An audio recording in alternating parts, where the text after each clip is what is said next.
Welcome back again, Paolo. Pareha ka ni Paolo, gumabaw Paolo. Anyway, dito sa stage play na 8,000 piso. Apat kayo bida, di ba? Kanina press con. Anong feel mo? Kasama ka sa isang napagandang press con, napakalaki at Manila Hotel pa. Yun nga po, sobrang thankful po ako sa mga nag-call sa akin na ito dahil ako din po yung sinuggest niya. At syempre yung sa producer at buong buo ng so lahat na po kay Derek sa araw-araw na ginagay, every rehearsal na ginagay niya po kami. At least kahit pa paano na mas mabilis ko naiintindihan ng dahil small details talaga halos kahit kumaba yung oras sinasabi po sa amin, halos i-feed po kami. Kumusta yung bawat rehearsal yun? Parang siyempre seryoso pero pagkatapos kainan naman. Kainan, umatig ko pong kainan. Sobra. Napaka kasi ng producer mo. Kailan mo naman. Manila Hotel ang press ko. Sir Brent. Pasalamatan mo siya. Ayun nga po yung thankful namin sa production na to, sa buong team na to. Kasi after talaga, sobrang sarap ng treatment nila dito. Particularly si Sir Ben, Benjamin Pilla po. Ben Pilla. So doon sa apat kayong bida, no? It's one act play. Tawag ito. Pareho kayong bida. Pero sa isa lang yung ipo-portrait namin. Oo. Pero kanina sa press con, marami nagsasabi na ang huli kong papanoorin ay si Juan Paulo Calma. Hindi ka ba na no? Hindi na off or na-hurt. Hindi naman. Ba't ako ma-hurt? Kasi as long as na kasama ako sa film, nandun ako sa film din. Pero hindi.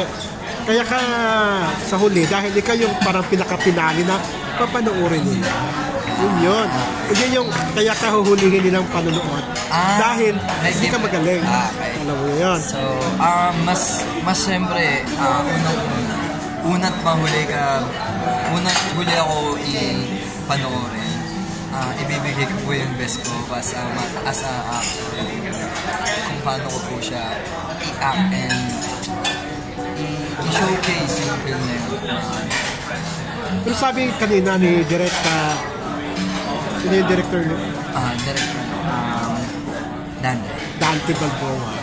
Talaga meron itong kakaibang mga eksena dito. May mga, may MC. Medyo erotic. Ready ka na ba doon? Sobrang ready naman ako doon. Ang lang po sa akin is need ko po i-master yung script. And then yung kung tinatanong niyo naman po is yung preparation ko about sa psychological or mental health issues saka yung masturbation yun po kasi mga big thing yan. I'm 100% prepared na po sa kung ano po. Pero Juan Paulo, walang stage play, dire-diretso to, walang take, no? Walang retake. Dapat, talaga maano ka dyan sa mga lines mo, no? Ayun din po yung number one po sa actors, maging mindful po ako doon na wala akong dead air na mangyari. Oo, di ba? Hindi dapat makalimutan ang linya or else.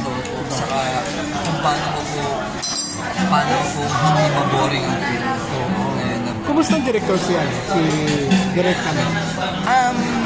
Nelvin Agnes ko kasi ang kaya ko sa kanya. Dante Balboa. Personally, kasi hindi rin naman po talaga ako yung totoong cast. So, na-recast na po ito may nag-back. Talaga? May nag-backot po. Hindi ka pala ikaw yung original cast? Alam ko kung sino? Si C? Okay. Hindi ko po sure.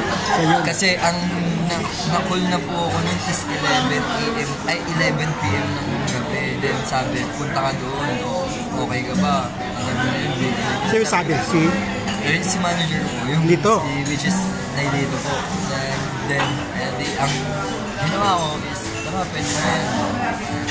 Sige lang kasi number one, yung theater, theater, ano yan, parang, nung nag-uumpisa kasi ako yung theater, parang, ayan yung medyo sobrang gagaling nila, yung mga galing talaga na dyan sa theater. Ngayon, yung nasa film industry na po, pinapangarap ko rin maging theater actor. Talaga? Kasi yan kasi ang pinaka-legit, no? Pag nakapasa ka sa stage, magandang acting mo, kahit saan ka na ang maganda po kasi sa stage yung nakikita ko. Siguro ma-overwhelm mo yung pag pinapilakpan ng tao kasi mas mapipili kong buhay ako pagka nasa theater. Dahil yung crowd is very real time and so kung napangitan, madadama mo yun at madadama ng isang parang sa akin, as a film actor, dun po kasi ako na before. Sobrang hirap po niya, kaya sobrang challenging sa akin yung room ako. 8,000 piso ang title. Ano ibig sabihin mo? 8,000 piso. So kung ano yun naman po natin, talagang umikot din po siya doon. Oo, dapat lang. Pinupunto. Pero yung 8,000, ayun na. Kasi 8,000 piso dahil niya 1,000 kada pulgada. Yung tanong na kung 1,000 kada pulgada, kada pulgada ang 1K. Magkano yan yun ako. So, ayun. Ayun din po yung pinag-provide sa Ocho. Yeah, invite mo yung mga viewers natin one time. Meron na ba tayong venue nito? CCP, right? No? CCP po. Cultural Center of the Philippines. Isa sa mga venue yan. Tapos, iikot daw ito sa Pilipinas. Kasi ang ano po neto is parang mga college student. Tapos, nagawa sila ng reaction paper tungkol doon. Yan yung mga ginagawa namin dati pag Masko. Invite mo one time. Ini-invite ko.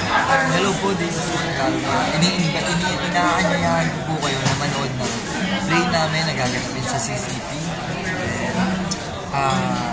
Abangan niyo po yung CCP, napaka-legit na tanghalan yan. Yung mga legit ang mga nag-show dyan. Ayun po, marami po kakapangulutan ng aral. Correct. Hindi lang ng kabastusan, kailyahan. Meron silang merong redeeming value. At adaptive po yung mga lesson nito sa kasalukuyan dahil unang-una po about po sa social media. Yung phone pa before landline and cellphone, so recording tape and everything. So ngayon, mas magiging siguro ang may advice ko rin sa mas magiging tayo at kilalanin yung mga ano natin. Wag basta-basta magtitiwala sa street. Galingan mo ha. Thank you so much.